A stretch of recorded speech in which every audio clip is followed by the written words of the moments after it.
Ici Radio Courtoisie, la radio libre du pays réel et de la francophonie. Vous écoutez les livres du jour Voix au chapitre, dirigé par Guillaume de Tanouarn. Diffusé en direct mercredi 17 juin 2015 de 10h45 à 11h45. Ils sont diffusés en différé dans l'après-midi de 14h à 15h, jeudi 18 de 6h à 7h, samedi 20 de 18h à 19h, puis à la demande sur le site internet de Radio Courtoisie. Ces livres du jour sont réalisés par Philippe. N'oubliez pas que Radio Courtoisie est une radio culturelle associative. Afin de sauvegarder une indépendance absolue, Radio Courtoisie refuse toute ressource publicitaire. Radio Courtoisie ne vit que grâce à ses auditeurs. Aidez-nous à demeurer libres, adhérez à notre association.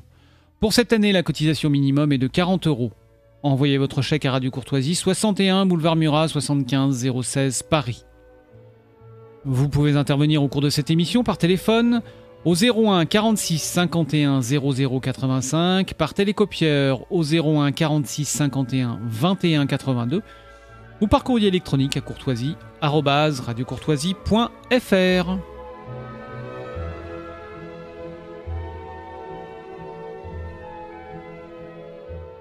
Chers amis auditeurs, bonjour. Au micro, l'abbé Guillaume de Tanouarn pour cette nouvelle édition de l'émission Voix au chapitre.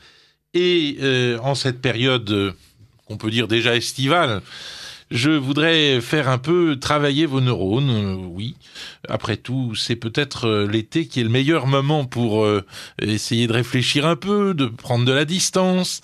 Et dans cette perspective, je reçois aujourd'hui un jeune trentenaire dynamique, entreprenant, qui n'attend pas qu'on lui dise là où il faut faire pour faire, mais qui fait. Et c'est suffisamment rare pour saluer cet esprit d'entreprise, à la fois intellectuel et politique. J'ai donc devant moi Pierre-Yves Rougeron. Pierre-Yves, bonjour. Bonjour. Je suis vraiment très heureux de vous recevoir à cette émission. Et je vous y reçois, vous êtes multicarte, je vous y reçois d'abord en qualité de président du Cercle Aristote. C'est d'ailleurs un peu à travers le Cercle Aristote que je vous ai connu in illo tempore, il y a très longtemps. Qu'est-ce que c'est que le Cercle Aristote d'ailleurs ? Alors, expliquez un petit peu à nos auditeurs, aux auditeurs de Radio Courtoisie bien sûr. Le Cercle Aristote a été fondé il y a à peu près 8 ans et c'était dans le but d'offrir une formation doctrinale aux jeunes gens et de les aider, en tout cas sur la région de Paris, à rencontrer les intellectuels et ensuite pouvoir parfaire leur bagage doctrinal. Donc, et alors pourquoi Aristote vous alliez volontairement très loin en dehors de tous les conflits trop Premièrement, sortir d'une tendance à la fois à l'émiettement qui est caractéristique du camp national, et deuxièmement à sortir d'une obsession de la note de bas de page qui fait que des gens peuvent s'étriper personnellement pour une micro-différence. Les coquetteries parisianisme. Les coquetteries. Germano-pratin, si on veut donc, ajouter les adjectifs. Alors qu'aujourd'hui, il y a plus tellement de partisans de la querelle. Est-ce que Platon était un bon élève de Socrate ou pas ? Qu'est-ce qu'il invente ? Est-ce qu'entre Platon et Aristote, est-ce qu'il y a un choix à faire ? On s'entretue plus pour ça. Et deuxièmement, pour une raison de logique simple, qui est très bien manifestée dans la peinture de Raphaël, qui est une communauté qui réfléchit ensemble sur les choses de ce monde, donc sur la main baissée, et non sur le doigt levé de Platon. Voilà, vous faites allusion à la fresque de Raphaël, tout à fait. L'école d'Athènes, qui se trouve au Vatican. Ça, là, je me sens tout de suite concerné. Vous savez que maintenant le pape parle d'écologie, alors tout le monde va se sentir concerné, c'est extraordinaire. Mais il faut pas en parler de l'encyclique avant qu'elle sorte. Et d'ailleurs, Sandro Magister qui en a parlé un peu vite, il s'est fait taper sur les doigts, le pauvre. Il a plus d'accréditation, c'est terrible. Alors c'est pour ça, chers auditeurs, que nous ne parlerons pas de l'encyclique avant qu'elle ne paraisse, parce que j'ai pas envie de me faire taper sur les doigts. Bref, mais donc vous avec ce cercle Aristote, vous réunissez des jeunes qui sont pas n'importe quels jeunes, c'est pas une colonie de vacances de plus, hein. C'est des jeunes qui ont envie de travailler. Exact. Et vous avez employé un terme tout à l'heure dont je voudrais vous faire rendre raison, sinon rendre gorge, qui est le terme le camp national, parce que finalement vous vous situez résolument dans vos recherches, dans votre travail. C'est pas des idées toutes faites, mais vous vous situez dans le camp national, plus que dans le camp de droite. Vous préférez le terme national? Je préfère le terme national pour deux raisons. Premièrement, moi j'ai une formation d'historien des idées politiques et une formation de spécialiste en intelligence économique et en stratégie. Les termes, je renvoie aux recherches de Marc Crapez, les termes de gauche et droite se sédimentent très tard. Et il y a deux manières fondamentalement de voir l'histoire des idées à l'époque moderne, c'est-à-dire en tout cas depuis 1789, il y a deux moyens. Soit il y a une méthode essentialiste, que je ne critique pas mais qui n'est pas la mienne. Par exemple, on peut parler de la droite avec un D majuscule, ou de ce que Baudrillard appelait la gauche divine. Ok, c'est tout à fait possible de parler de ça. Il y a des gens qui sont à droite, de droite, etc. Très bien. Et il y a la méthode que je qualifierais, disons, de non-conformisme de l'histoire des idées, c'est-à-dire la méthode dialectique, c'est-à-dire de voir comment une idée passe d'un camp à l'autre. Vous parliez d'écologie tout à l'heure, c'est une idée qui est née, on pourrait dire, dans les noms du commun, très à droite, qui est passée à gauche dans les années 70, qui est revenu à droite, très récemment. Si vous voulez,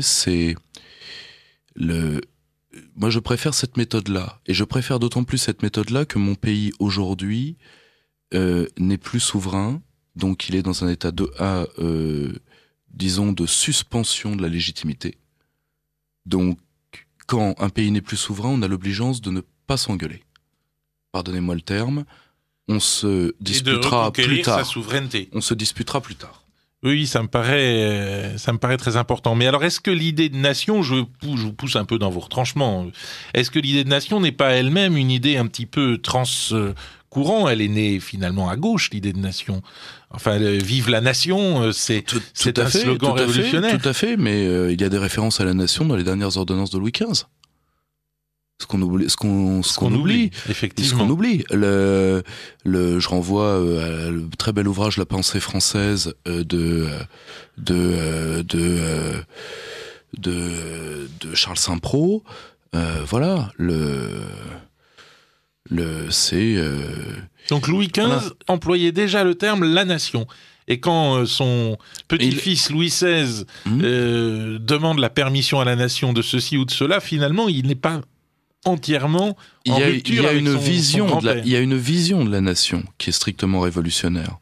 Mais le terme de nation préexiste et surtout,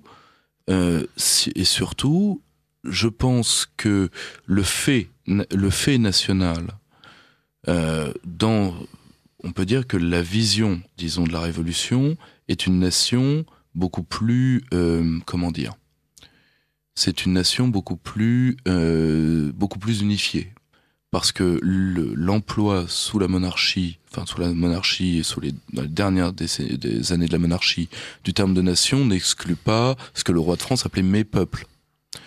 Or, la seule chose, c'est que le corps politique France, le corps politique nation est déjà présent dans l'esprit des légistes royaux et du monarque, de toute évidence. Or, la seule chose, c'est que la Révolution va essayer en tout cas tant qu'elle supportera la présence de Louis XVI, elle va essayer de conformer à sa vision de la nation, à elle, le roi, qui est une vision beaucoup plus conceptuelle et à mon sens beaucoup plus héritier de l'esprit scientifique et mathématique. Et en cela, aplanissante, voire potentiellement dangereuses, même si, là encore, ce sont des querelles... Alors en quoi la nation peut devenir une entité mathématique Si vous voulez, il y a une... Je fais l'interprète sans doute de ceux qui nous écoutent. Tout à fait. Il y a une... Si vous voulez, il y a chez beaucoup de révolutionnaires, il y a une, disons, une volonté qu'on pourrait dire prescientiste d'un certain côté. Donc pour eux, la nation peut revêtir soit quelque chose de... soit un aspect totalement mystique, mais ça sera surtout dans les commentateurs de la Révolution, je pense à Michelet particulièrement, soit chez beaucoup de révolutionnaires, c'est un fait de nature, disons, scientifique, mathématique, la nation, les citoyens éclairés, car il ne faut pas oublier que citoyen, c'est pas tout le monde sous la Révolution, loin de là. Pour eux, ça s'impose, pour beaucoup de révolutionnaires, ça s'impose comme un fait scientifique, comme le résultat d'une équation. Et alors, est-ce que justement, cette perspective scientifique sur l'idée de nation n'implique pas le culte révolutionnaire de l'unanimité, finalement ? On est tous d'accord. Il ne s'agit pas seulement de calculer une majorité, mais il s'agit de se prévaloir de tous, et de tous comme autant d'unités, autant d'individus, de singularités, mais tous dans le même sens. Il y a un ferment très individualiste qui est le pendant de cela dans 1789. Dans 1793, il y a autre chose. Et si vous voulez, je pense que vous l'avez très bien souligné, il y a cette volonté, si vous voulez, cette volonté de régénérer qui est omniprésente chez les révolutionnaires. J'ai vu que Lucien Jaume vient de consacrer un livre à cette question de la régénération. Et tout à fait. Je l'ai pas encore lu. Qui était la question autour de laquelle Xavier Martin tournait aussi. Donc c'est vraiment une question importante. Cette volonté-là, si vous voulez, beaucoup de révolutionnaires la rattachent aux connaissances scientifiques de leur temps. C'est-à-dire, c'est ce que nous faisons, et ils matérialisent pas encore le terme de sens de l'histoire, mais il est déjà présent. Ce sera beaucoup plus acté ce sera beaucoup plus acté au 19e siècle, mais si vous voulez, ça se voit par exemple chez Condorcet. Condorcet, le tableau de l'esprit humain, le terme sens de l'histoire n'y est pas. Mais la pensée y est. Et l'idée du progrès est déjà là. Oui. Donc, et en réalité, aujourd'hui, et c'est pour ça qu'il faut, je pense, raccorder et en tout cas intellectuellement, personne ne demande d'aimer qui que ce soit, mais des gens qui perçoivent les mêmes choses. Alors si, excusez-moi, je vous coupe, parce que je voudrais pas que nous rentrions dans un pile-poule trop sophistiqué pour nos auditeurs. Si je vous pousse dans vos retranchements sur cette question de la nation, c'est pour vous demander si vous pensez qu'aujourd'hui, on peut dire qu'au fond, toutes les conceptions de la nation sont bonnes, et que le camp national, comme vous disiez, doit faire l'économie des batailles de pelochons autour de conceptions qui finalement sont du passé, pour défendre simplement la nation telle qu'elle est aujourd'hui. Justement, nous, ce qui nous est apparu, c'est que à travers l'échiquier politique tel qu'il se présente, il y a des individualités qui ont, de tous les côtés, eu les bons diagnostics. Et qui ont donné un exemple sur ces deux grands monstres que nous parlions tout de suite, qui étaient le sens de l'histoire et l'idée de progrès. Les deux sont dans une crise grave, et pour l'idée de progrès, à mon avis, terminale. Or, la fin du progressisme est un effondrement psychologique dans la tête de nos élites, et dans laquelle il va falloir se projeter, à un moment ou à un autre, pour nous. Et alors, pour ça, il fallait réunir des gens qui se sont parlé en France uniquement à des moments particuliers où nous étions menacés. Bon, aujourd'hui nous sommes menacés. Donc, il y a, au-delà de tout ce qui nous divise, il y a quand même la France, quoi qu'on en pense, et les querelles mémorielles les querelles mémorielles attendront leur temps ou sinon, il n'y aura plus de combattants pour y faire référence. Ça me paraît très intéressant parce que je vais citer 2 noms de personnages qui ne se sont pas entendus historiquement du tout, mais c'est assez significatif. Il me semble que votre démarche sur la France, à prendre ou à laisser telle qu'elle est, et sans discussion vaseuse, c'est à la fois celle de Maurras et celle de Charles de Gaulle. Oui, tout à fait. Vous acceptez j'accepte les deux. J'accepte les deux sans aucun problème, sachant que en réalité, entre Maurras et le général, il y a une figure qui est certainement la figure cardinale pour comprendre le gaullisme, pour comprendre les inspirations premières du général. Il y a 2 figures qui sont Péguy et Barrès, et en réalité, l'opposition réelle ou largement amplifiée par les commentateurs après-guerre entre la pensée du général de Gaulle et la pensée de Maurras, en réalité, on ne fait que terminer le débat Maurras-Barrès, fondamentalement. C'est ça. Et malheureusement, aujourd'hui, plus personne ne lit Maurice Barrès. Oui. C'est le nom d'une avenue à Neuilly et c'est à peu près tout. Voilà. Pourtant, c'est les diverses familles spirituelles de la France, ça nous manque. Et le peu de gens qui le lisent en font une espèce de rêveur racialiste qui n'a aucun rapport avec le Barrès réel. Les diverses familles spirituelles de la France. Alors ça, c'est un livre très important, effectivement. Extraordinaire. Alors ces familles, ce sont les familles spirituelles qu'il énumère. Il y a, disons que c'est les familles spirituelles, les chrétiens, celles auxquelles on penserait d'abord, mais il y rajoute, et il écrit l'ouvrage, je pense, pour ça, il y rajoute ceux dont une partie du camp national, dont Maurras d'ailleurs. Oui, je vous vois venir. C'est pour ça que je vous dis oui. Amis de côté, pas uniquement nos compatriotes de confession juive, pas uniquement. Maurras, il y avait les 4 corps étrangers. Les 4 États confédérés. États confédérés. Or, Barrès, à travers les diverses familles spirituelles de la France, les relie sur quoi ? Les relie sur le martyr de 14-18. C'est surtout ça. Ils ont donné leur vie. C'est-à-dire français par le sang versé. Moi, je n'ai aucun problème avec le terme de français de souche. Mais Aragon parlait de français de préférence.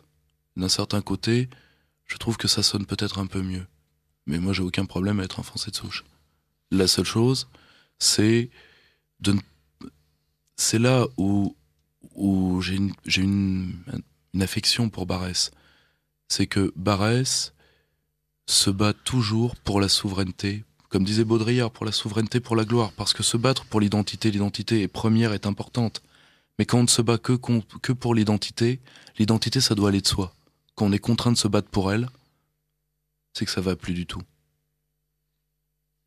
Alors revenons un petit peu à ce que vous faites, parce que finalement le temps avance et nous n'en sommes que, au prolégomène, le mot est un peu fort peut-être, mais pour situer votre action, vous avez à côté du Cercle Aristote, qui fonctionne donc depuis 8 ans et qui accueille dans des conférences... Tous les lundis au François Copé, maintenant, donc un boulevard du Montparnasse.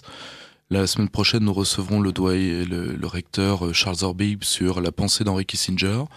Donc on reçoit majoritairement des étudiants et aussi des professionnels, des universitaires également. C'est tous les lundis, donc ça fait 4 conférences par mois, donc hors vacances scolaires. Et tous les lundis, donc au François Copé, qui se trouve au métro du Roc, le café qui a cette belle salle au premier étage, permettant des réunions fructueuses. J'avoue que moi j'ai été parler de Saint-Augustin au François Copé, c'était tout à fait merveilleux. Alors, donc c'est le cercle Aristote. Et vous êtes très, très, très ouvert dans vos invitations. Oui. Vous invitez en fonction de l'actualité même pas culturelle du moment. Oui, même pas nécessairement. Surtout en fonction des écrits. Moi, des écrits ou des personnalités, ou plutôt je préfère le terme de singularité. Or, moi, quelqu'un que je rencontre, que je trouve qu'il maîtrise un dossier, qu'il a quelque chose d'intelligent à dire, et surtout, bon, s'il vient d'écrire un ouvrage, ça donne le prétexte, ou si l'ouvrage est particulièrement important, c'est comme ça qu'on fait notre grille d'invités. Voilà, et du coup, vous êtes une sorte de, je vais dire en français, de boîte à idées, et en anglais, le cochon n'est pas là, mais de think tank, de réservoir de pensée, pour le camp national, d'une certaine façon. Oui, c'est ce que vous ambitionnez. C'est ce qu'on essaye de faire, particulièrement en faisant débuter de jeunes auteurs. Parce que, à un moment, je veux vraiment me distinguer d'une conclusion facile qu'on pourrait faire de mes propos précédents. Je n'ai pas une vision bisounoursique du fait politique. Bisounoursique. Voilà, si vous voulez, il y a vraiment il y a des ennemis, des adversaires. Le problème, c'est que si le but de libérer notre pays est unique pour des gens qui viennent de différents bords, le but de maintenir notre pays dans l'état de tutelle qui est le sien, pour ne pas employer des termes plus historiquement connotés, est aussi unique. Donc il y a bien un ennemi, il y a bien un adversaire, et donc il y a une guerre culturelle à mener, ça c'est certain. Mais pour assurer cette guerre culturelle, il faut un renouvellement des cadres, parce qu'on ne peut pas. C'est une guerre culturelle qu'on nous mène, parce que il faut quand même. On est bien d'accord. Comme elles sont. On est bien d'accord. C'est pas nous qui décidons de partir en guerre avec nos petits moyens, nos petits bras, malheureusement. Bien sûr. Nous sommes en position défensive, mais nous devons nous défendre, parce que c'est notre pays qu'on veut liquider. Et je dois dire que c'est pour ça que je préfère une manœuvre, que je préfère manœuvrer de manière dialectique plutôt que de dire bon, il y a la gauche parce que c'est Hollande qui est au pouvoir, qui veut détruire la France, avec la fausse droite, parce que je connais exactement des gens qui sont très bien, qui sont des... Oui, ça c'est la perspective que vous récusez. Voilà, et parce que je connais exactement la même avec des gens qui sont des travailleurs, qui sont des gens honnêtes, etc., qui vous diront non, c'est la droite patronale avec la fausse gauche. Donc, moi, j'ai pas à décerner de brevet de vraie droite, de fausse droite, de vraie gauche, de fausse gauche. J'ai un camp qui est unitairement contre mon pays, qui s'accorde à peu près sur tout et particulièrement sur la tutelle de l'eurocratie, et qui est pour moi la menace majeure parce que tout passe à travers, y compris le gender, le mariage pour tous, ce machin, le truc de tout ce que vous voulez. Or, l'ennemi principal doit être abattu. Et alors, est-ce qu'on pourrait parler à ce propos, au-delà même de l'Europe, d'une sorte d'idéologie migratoire ? J'aime beaucoup cette expression de Laurent Fidès dans son livre sur contre les discours intimidants. Contre les discours intimidants, oui. C'est l'édition du Toucan, ça. Voilà, c'est ça. Et alors, cette idée d'idéologie migratoire me semble assez percutante parce qu'elle montre au fond que il y a d'un côté, bien entendu, les migrants, ceux qu'on appelle les migrants qui arrivent d'Érythrée, de Somalie, de Syrie, etc. Et il y a de l'autre côté les Français, de souche ou pas, de préférence en tout cas, comme vous dites très bien, qu'on encourage vivement aussi à devenir des migrants. Tout à fait. Aller travailler Tout à fait. sur la côte ouest ou aller travailler à Londres tout simplement, qui est une des grandes villes françaises aujourd'hui, parce que je crois qu'il y a 400 000 Français à Londres. Tout à fait. Donc il y a vraiment cette idée migratoire qui touche autant le migrant enfant chéri, je dirais, du politiquement correct aujourd'hui, mais qui veut faire de nous des migrants aussi. Mais d'où vient-elle ? C'est une idéologie de la mobilisation. C'est-à-dire, l'homme est un capital comme un autre, et comme tout capital, il doit pouvoir être déraciné, déplacé, selon les besoins d'un marché conçu à des dimensions planétaires, et donc l'homme doit être mobilisable et épuisable, comme n'importe quelle ressource en capital. C'est une ressource, voilà. Or, cette idéologie-là, qui est l'idéologie donc des trois grandes circulations des biens, des marchandises et des hommes, qui est gravée dans le marbre de l'idéologie communautaire au sens de l'eurocratie. Or, cette idéologie-là est l'ennemi de tous les peuples, fondamentalement. Elle a été, dès les crises de la dette des années 80, l'ennemi des peuples pauvres, mais aujourd'hui, elle devient l'ennemi des peuples anciennement riches. Or, au fond, nationalistes de tous les pays, unissez-vous, si je comprends bien. Grosso modo, la logique du parasitisme, qui est aujourd'hui l'un des clés de fonctionnement du système, disons, du système d'un capitalisme dégénéré en stade avancé, cette logique du parasitisme qui fait, comme l'explique magnifiquement quelqu'un comme Hervé Juvin, que la terre appartient à celui qui en donne le plus grand rendement, Ah, ça c'est remarquable. Et donc, le droit de virer l'autochtone. Bien sûr. Ouais. C'est un peu... Alors là, on va être très, très polémique, mais c'est un petit peu la logique qui a constitué les États-Unis d'Amérique, finalement. Exact. Où l'autochtone indien, par exemple, était chez lui, mais il n'arrivait pas à tirer de la terre le plus grand rendement, tandis qu'évidemment, le migrant, arrivant sur les vieux terrains de chasse des ancêtres, allait, lui, tirer de ces terrains de chasse autre chose que des bisons. Tout à fait. Et ça, cette idéologie-là, à terme, quand on voit ce qu'on appelle le land grabbing, c'est-à-dire le fait de s'approprier les terres arables des pays pauvres, je vais vous donner un exemple, la Corée et la Chine sont en train de me faire main basse sur Madagascar, comme ça, cette idéologie-là, qui est en train de se généraliser, en Afrique, parce qu'on commence toujours par les terres par les terres, disons, qui ont les moins de défense et qui n'ont pas un État pour les protéger, un État structuré, une logique de puissance, de contrôle et de défense. Ça viendra chez nous aussi. Ne vous inquiétez pas pour ça. C'est la marchandisation du monde. Exact. Et là-dessus, Marx alors avait en partie raison. Oui. Bien sûr, si vous voulez. De la marchandise. Si vous voulez, il faut jamais oublier. Je me rappelle plus. C'est le grand problème. Je me demande si c'est pas Lucien Sèvres ou quelqu'un comme ça, un des derniers grands penseurs marxistes. Vous aviez lui, vous en aviez un autre qui est décédé en 2000, etc. Il y a l'inamovible Badiou. Badiou, c'est un Mao Spontex aujourd'hui qui s'est lancé dans les sans-papierisme, donc qui se rend pas compte qu'il est l'idiot utile d'un système capitaliste. Le grand problème, c'est que les derniers penseurs marxistes qui étaient déjà trop bien compte. Oui, ils s'en rendent peut-être trop bien compte. Excusez-moi. Non, vous avez bien raison. Vous avez bien raison.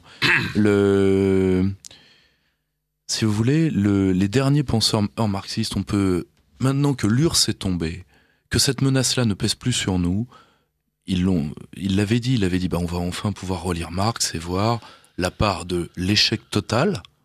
Nous, on a publié un ouvrage chez Perspective Libre là-dessus de Norman Palma, Pourquoi Marx a-t-il échoué? Donc j'ai aucun problème avec ça. Moi, je ne suis pas marxiste, mais il y a des idées. Si vous voulez, on ne peut pas faire un système de pensée qui a survécu pendant un siècle à celui qui l'a créé et qui soit uniquement de la dinguerie couchée sur papier et de l'imbécilité. Ce n'est pas possible, ce n'est pas honnête. Oui, c'est très important ça. Si vous voulez, les idées folles généralement terminent avec leur concepteur. Or, le grand problème, c'est qu'on est face qu'il y a certains points de cette pensée-là qui peuvent nous être utiles aujourd'hui, et aujourd'hui, vu l'état dans lequel est la France, vu la menace imminente sur nous, nous n'avons pas à nous priver de toute arme intellectuelle à notre portée. Oui, très bien. Alors, c'est dans cette perspective, si j'ose ce pléonasme, que vous entreprenez, que vous publiez depuis maintenant 14 numéros, la revue Perspective Libre. Perspective Libre, qui s'appelait d'ailleurs au départ, moi j'aimais beaucoup ça, quand c'est sorti, ça s'appelait Libre, tout simplement. Ouais, je trouve ça tellement important de rappeler que nous sommes libres dans ce monde soi-disant démocratique, et où en fait, qui est surtout un monde technocratique, où les technostructures nous oppriment, et où l'homme réduit à une valeur marchande est aliéné, pour employer un langage marxiste. Bien sûr.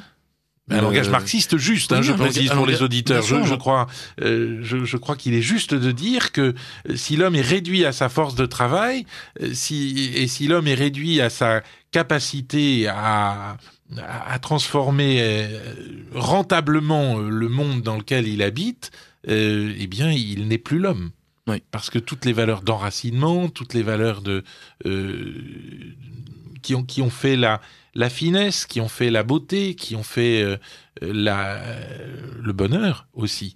Parce qu'il ne faudrait peut-être pas l'oublier, celui-là, le bonheur de l'humanité. Tout ça, c'est poubelle maintenant. Oui. Poubelle parce que ça sert à rien. Oui, si vous voulez, aujourd'hui, il y avait un philosophe important de la dissidence des pays de l'Est qui disait l'URSS nous opprime, mais l'Ouest a un ennemi plus fort que l'URSS, le vide.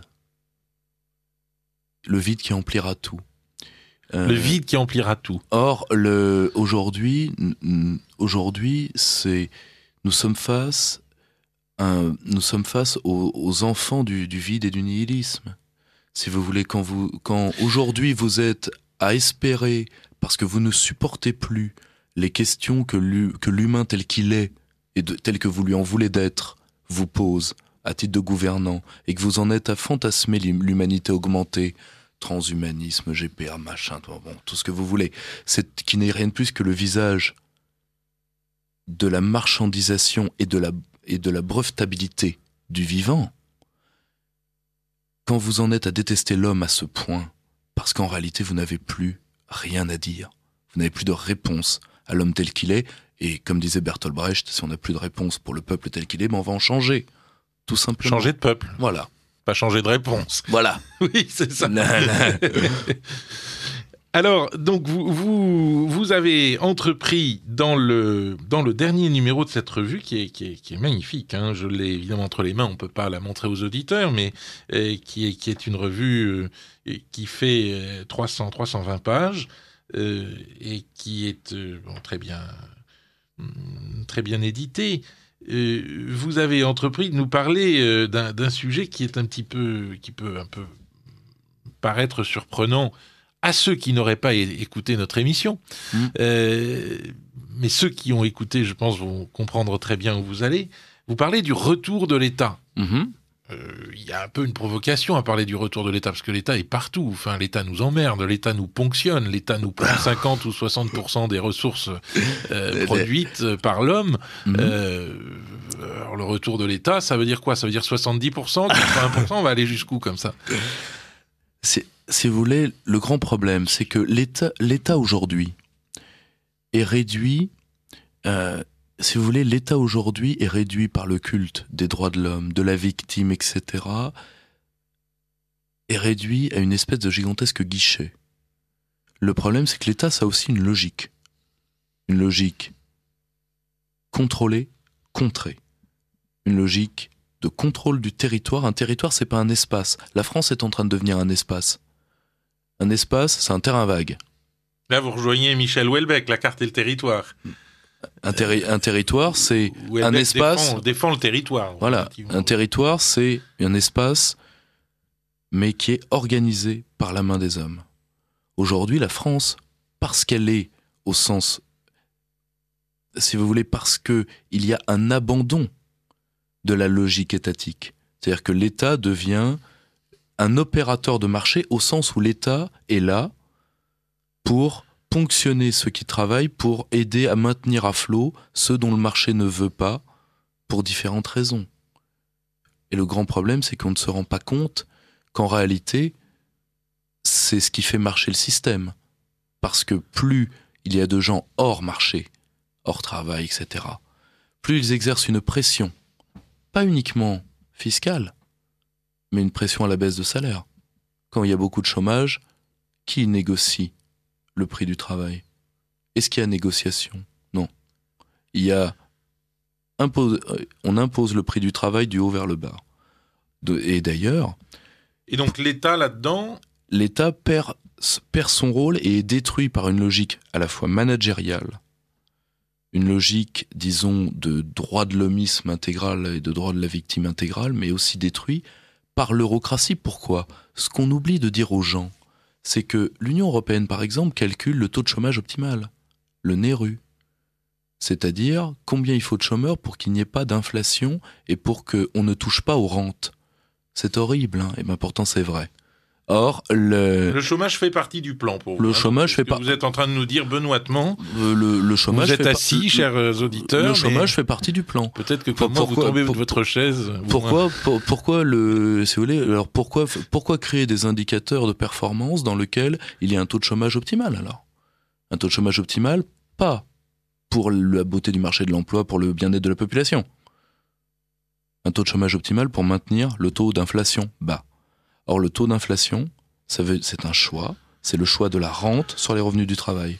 C'est clair, c'est net, c'est pas grave, suffit de l'accepter. Bon, c'est le... Voilà,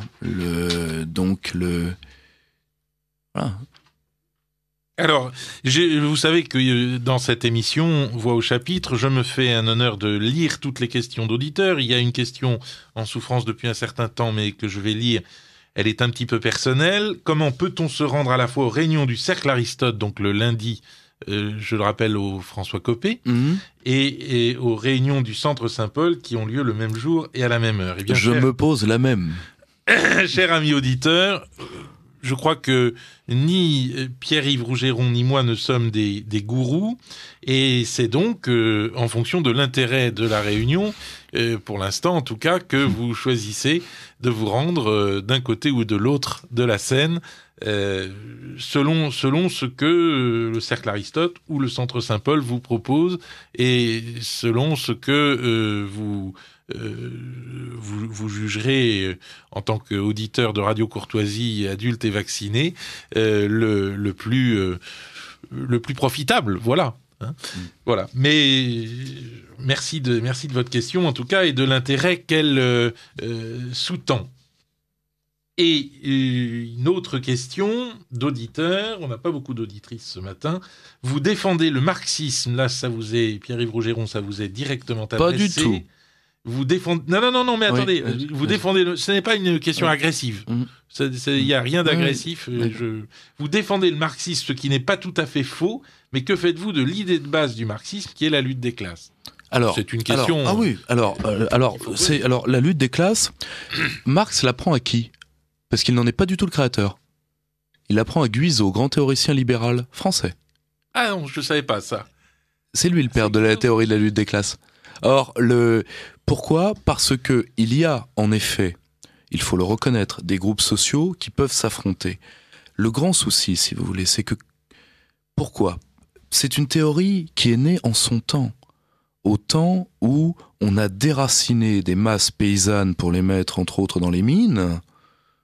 Et donc, là, si vous voulez, quand vous pouvez, sur votre propre territoire, en tant que comité des forges, transvaser des populations et les arracher à leurs terres, vous leur faites une guerre, objectivement. Comme monsieur Warren Buffett, multimilliardaire, l'a très bien dit récemment, ah oui, il y a une lutte des classes, vous inquiétez pas, c'est moi qui suis en train de la gagner. Non, il a pas dit c'est moi, il a dit c'est les miens qui sont en train de la gagner. On déloge un peu sa responsabilité par la collectivisation. Quoi la collectivisation peut servir. Or, le vrai problème, c'est la nouvelle élite mondialisée. C'est l'hyperclasse dont parle ce grand intellectuel qui a dû fuir la Berde il y a quelques années pour des raisons judiciaires, qui est monsieur Attali. Or, elle était trop tentante. Le grand problème, c'est, si vous voulez, c'est que la lutte des classes est une théorie, aura été, Marx, fondamentalement, est le dernier des classiques en économie. Il emprunte tout aux théoriciens classiques libéraux, y compris la lutte des classes. Or, la seule chose, c'est que lui, il la finalise, c'est qu'à la fin des fins, par ce qu'on appelle les contradictions internes du capitalisme, de la forme capitale, on va arriver à la dictature du prolétariat, Ce à quoi, évidemment, vous ne croyez pas du tout. Ça, c'est, si vous voulez, c'est une vision, mais c'est une vision qui est très messianique d'un certain côté, puisque Marx avait une grosse culture religieuse, son père était officier du culte. Il était juif converti. Oui, mais son père, je crois, était rabbin, je crois, mes souvenirs sont bons. Donc il a une grosse culture religieuse, donc c'est une vision messianique, si vous voulez. Moi, si vous voulez, je reste un politique fondamentalement. Moi, je pense que gouverner avec l'idée de justice les groupes sociaux s'affrontent, certes, mais ils n'ont pas, sauf peut-être certains, et c'est pas ceux qu'on croit, c'est pas les plus pauvres. Moi, j'ai rarement vu de haine de classe du bas vers le haut, j'ai toujours eu de la haine de classe du haut vers le bas. Si vous voulez... Ça, c'est important. Je me permets de souligner, oui. Si vous voulez, objectivement, il n'y a pas d'idéologie de guerre sociale. Un peuple réuni, ça fait plaisir à tout le monde, fondamentalement. La seule chose, c'est pour ça, il faut gouverner avec l'idée de justice. Or, mais pour gouverner avec l'idée de justice, vu les écarts de richesse présents, il faut un État et on revient à notre puissant. Retour de l'État. Voilà. Donc l'État serait, selon vous, l'État que vous envisagez, serait le garant de la justice. Mais, pourrait l'être, oui. Mais alors, quel serait cet État ? Parce que pour l'instant, on a quand même surtout un État qui n'est pas, qui est le représentant, le fondé de pouvoir d'associations transnationales. Nous sommes entièrement d'accord. La seule chose, c'est, je vais vous prendre un exemple.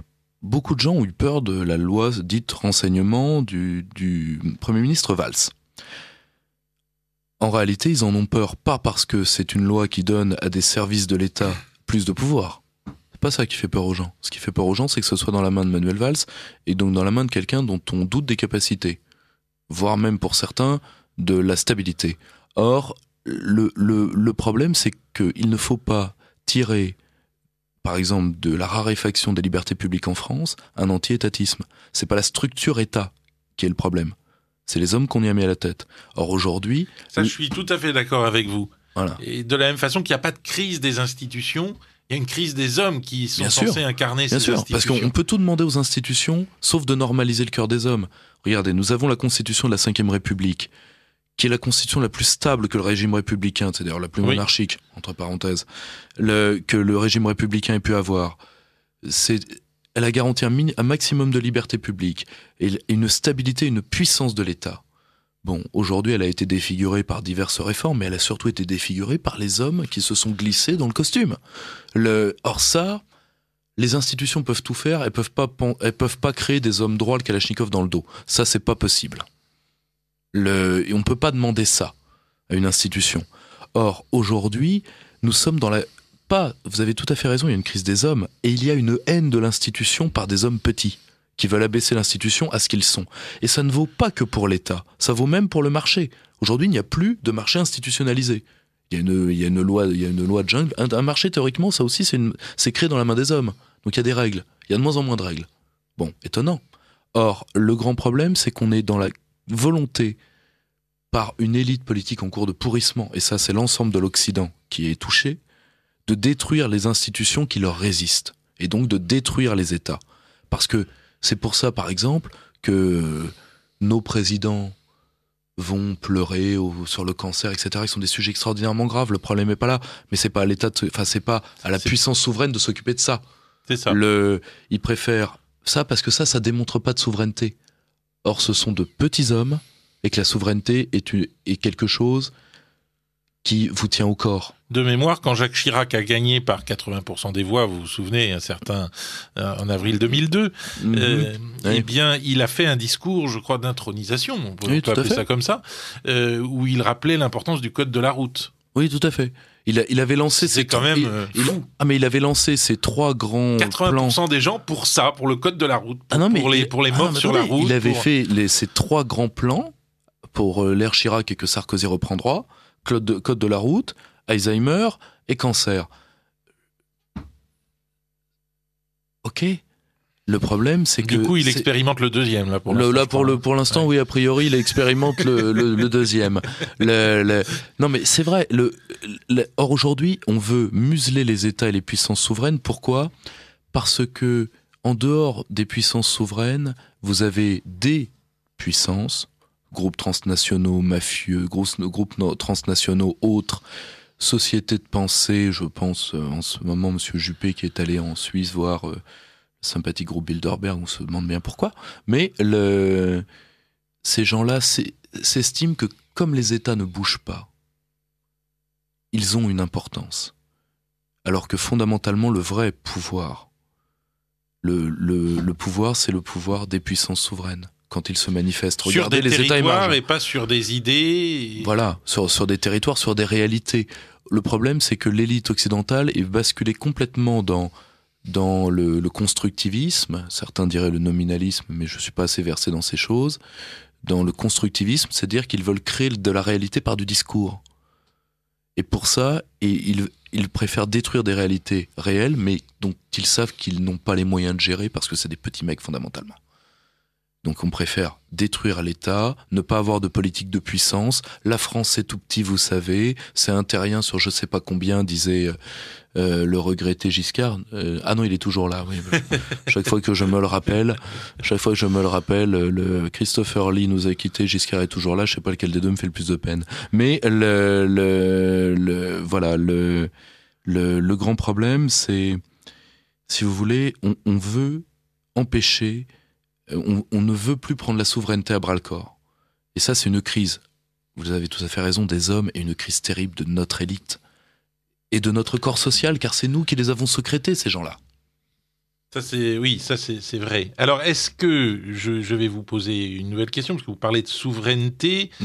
Comment vous vous positionnez, comment vous vous placez vis-à-vis de ce courant politique qu'est le souverainisme? Est-ce que vous acceptez sans autre d'être dit souverainiste, ou est-ce que vous trouvez Moi, que... je n'ai, si vous voulez, le grand problème, c'est que le terme souverainisme est né au Canada.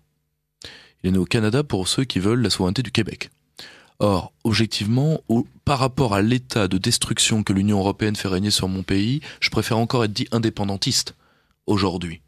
Parce que aujourd'hui, j'ai une espèce de poulpe qui fait perdre... On va prendre un exemple simple. Hein. Vous me dites, l'État nous ponctionne. Très bien. L'Union européenne, c'est à peu près 60 milliards de pertes nettes pour la France par an. 2 exercices d'impôt sur le revenu. Donc, j'ai une espèce de poulpe... Par an. C'était Christophe Baudouin qui avait fait ces évaluations que personne n'a jamais osé toucher. Le 2 exercices fiscaux, faut quand même le faire. C'est-à-dire toutes pertes confondues. C'est-à-dire les pertes du droit des revenus communautaires. Il faut pas chercher comment faire des économies, là, c'est clair. Si vous voulez, entre les emplois que ça détruit, entre l'argent que ça nous coûte, vu qu'on est à 6 milliards de pertes de budget par l'UE. Donc moi j'ai une espèce de gigantesque poulpe qui est en train de détruire physiquement mon pays.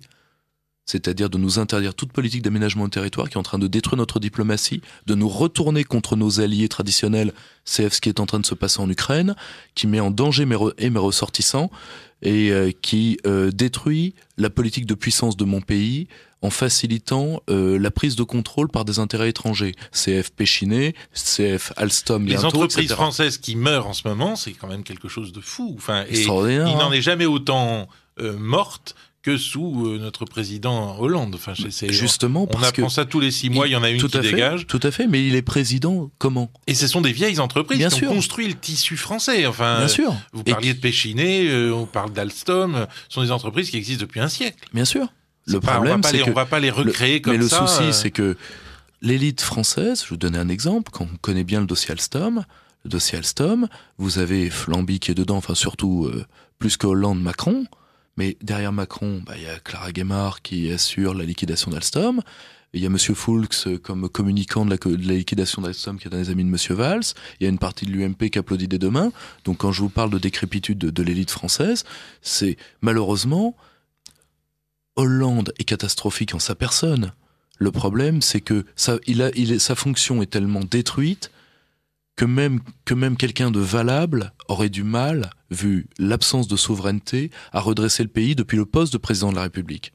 Alors en plus, quand vous le donnez à quelqu'un qui ne rêve que d'abaisser la fonction à sa personne.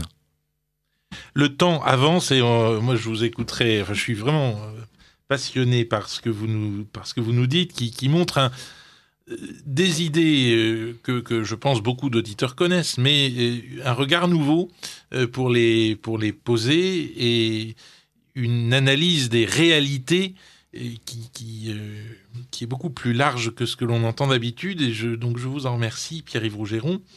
Je voudrais que nous parlions un petit peu de votre revue, qui est quand même la manière la plus simple de vous retrouver, de retrouver l'effort que vous fournissez pour le camp national, encore une fois. Alors, comment est-ce qu'on peut s'abonner à cette revue et ou comment, me demande une auditrice, comment peut-on aller au Cercle Aristote le lundi, donc à quelle heure et où? Alors, on va redonner un petit peu tout ça. Alors, les conférences sont à 20h, 1 boulevard du Montparnasse, métro du Roc, donc au café Le François Copé, grand écrivain patriote oublié, pas confondre avec Jean-François Copé. J'ai déjà eu les blagues, donc voilà, comme j'avais répondu à l'époque, François Copé, lui, n'a rempli que des urnes funéraires. Mais ça, c'est pour venir aux conférences. Vous pouvez demander le programme ou vous inscrire sur les listes de diffusion en écrivant à revue, revue.libre, libres, @gmail.com. Et vous pouvez vous abonner à la revue Perspective Libre, soit par internet sur le site cerclearistote.com, rubrique La Revue, abonnement, soit par chèque. C'est 40 € par an pour 4 numéros, donc pour un an. 40 € seulement? Mais attendez, là, oui, c'est vraiment, il faut s'abonner. Je vais m'abonner en sortant de l'émission.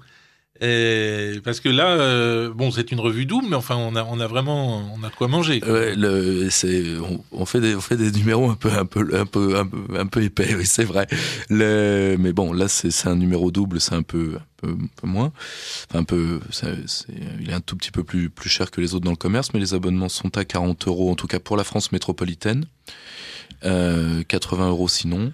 Il y a aussi un abonnement de soutien pour ceux qui veulent à 80 €, donc qui est à Adarl, Association des Amis de la Revue Libre, tout simplement. Adarl. ADARL, 11 rue de Javel, 75 015 Paris. Et voilà, et vous êtes un habitant du 15e en plus, avec cette revue Perspective Libre. Donc on est du même arrondissement, je veux pas dire du même poids par contre. Mais... Pardon. Alors, il y a encore une question d'auditeur qui nous dit, attention, si le peuple ne veut pas de la République, nous changerons le peuple. C'était une formule qu'on a entendue à la Convention en 1793. Alors, possible, ça, j'ai pas souvenir de... Parce que donc, vous aviez... J'ai pas souvenir d'avoir étudié cette formule-là, mais je crois de l'auditeur sur parole, je vérifierai. Mais en réalité, la formule de Brecht, c'est, voilà, si le peuple veut pas de nous, on changera le peuple. Et aujourd'hui, une large partie de l'élite, et je le dis sincèrement, je sais que quand on regarde, on a mal à la France, on voit Hollande, on a mal à la France, ça je comprends. Il y a 2 ou 3 hommes politiques des deux bords d'ailleurs, rien que d'en parler, ça collerait des baffes, ça collerait des aftes et vous avez les mains qui vous démangent. Le problème, c'est que ce sont les exécutants de choses faites et par d'autres. Je vous donne un exemple simple, la menace populiste. Et en réalité, derrière le terme de menace populiste et menace populaire qu'il faut entendre, est un terme devenu omniprésent, obsédant dans les institutions communautaires. Aujourd'hui, je vous donne un exemple simple, l'Union européenne va lancer avec l'OTAN des opérations de contre-information contre tous les traîtres à la cause communautaire, c'est-à-dire contre ceux qui auraient un doute sur l'Ukraine. Ces opérations sont en train de débuter, elles vont se concrétiser en septembre. Vu que c'est les cellules de contre-ingérence d'informationnel de l'OTAN qui s'en occupent. Donc si vous voulez, c'est même au-dessus d'Hollande, qui n'est rien de plus qu'un Delorien, c'est-à-dire quelqu'un qui mettra le doigt sur la couture du pantalon si Bruxelles lui demande. Et ces gens-là veulent faire des actes définitifs parce qu'ils savent que les peuples ne les supportent plus. Donc c'est horrible à dire et je sais à quel point Valls est horripilant, Belkacem en plus sur cette radio doit particulièrement mal passer, ce que j'entends tout à fait. La seule chose c'est que ce sont des exécutants. Et que c'est de l'emprise de leurs donneurs d'ordre dont nous devons nous dégager pour pouvoir ne serait-ce que ne plus avoir cette équipe de cul-de-jatte UMPS ou PMU comme les appellent certains, Parti Maastrichtien Unifié, ce qui est bien quand on anime le PMU, c'est qu'on peut gagner beaucoup d'argent. Voilà, c'est le seul moyen. Mais on gagne des migrants aussi. Qui veut gagner des migrants. Voilà, qui veut gagner des migrants. Or, l'émigration, comme la désindustrialisation, etc., tout est affaire de souveraineté. Et la souveraineté est un processus juridique et est aussi un processus matériel. C'est-à-dire, il y a des moyens physiques à mettre en œuvre, et c'est pour penser ces moyens physiques que nous avons sorti ce numéro sur le retour de l'État. Voilà, alors donc vous pouvez vous le procurer, je le redis, il reste 1 minute, en écrivant au... Adarl, A-D-A-R-L, 11 rue de Javel, 75 015 Paris. Et je crois que si vous vous abonnez pour 40 € à la revue Perspective Libre, eh bien vous soutiendrez l'un des petits think tanks, l'une des boîtes à idées les plus dynamiques aujourd'hui à Paris. Merci beaucoup de votre écoute et je vous dis à dans 4 semaines.